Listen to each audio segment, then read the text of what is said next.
This is William Shatner for the National Safety Council. Fire safety.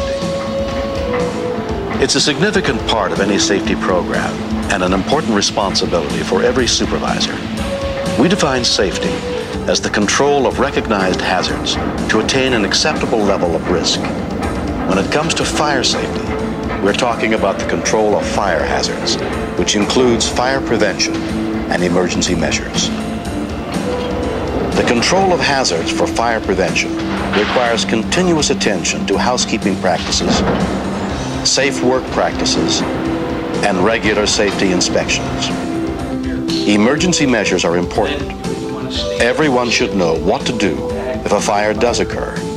But the most important aspect of your fire safety program is prevention. Motivating your employees to comply with company rules is an important part of their training. The best fire prevention plan can only work if people cooperate. Because of the destructive, deadly potential of fire, compliance with fire prevention rules must be assured. The best place to start is employee education. Hello, everyone. Looks like we're all here, so let's begin. For the new hires, this is Mark O'Dell. He's a fire protection engineer from our company's insurance carrier. He's helping us with our fire prevention program.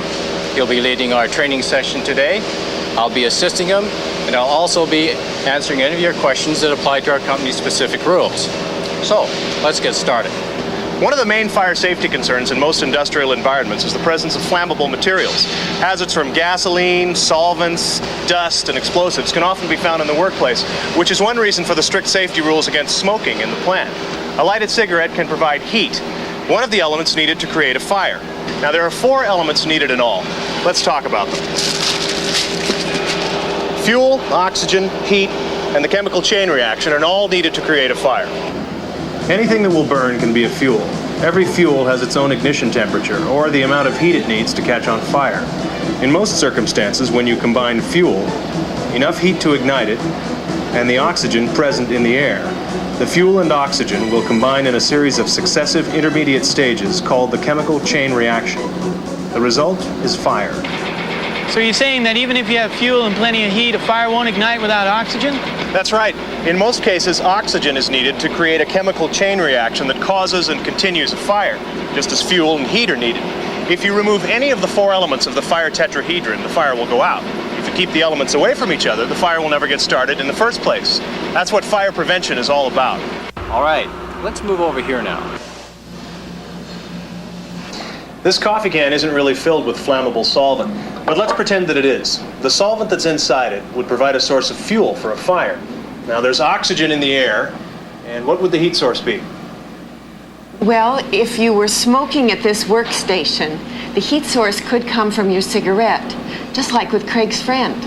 Right, or the heat might come from sparks or metal parts heated by friction when you've been working on them. That's why we don't allow solvents in unapproved containers to be kept at workstations under any circumstances. It's just too flammable. I don't even keep open containers of solvent at home in my garage. That would be sloppy procedure at home, and it's sloppy procedure here too. Safe housekeeping, when it relates to fire prevention, means removing or controlling fuel sources so they don't come into contact with sources of heat. A cigarette is one heat source that can cause industrial fires.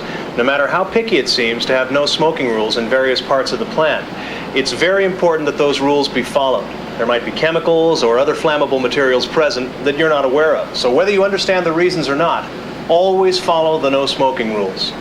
Does anyone know 2 other heat sources that could be responsible for industrial fires?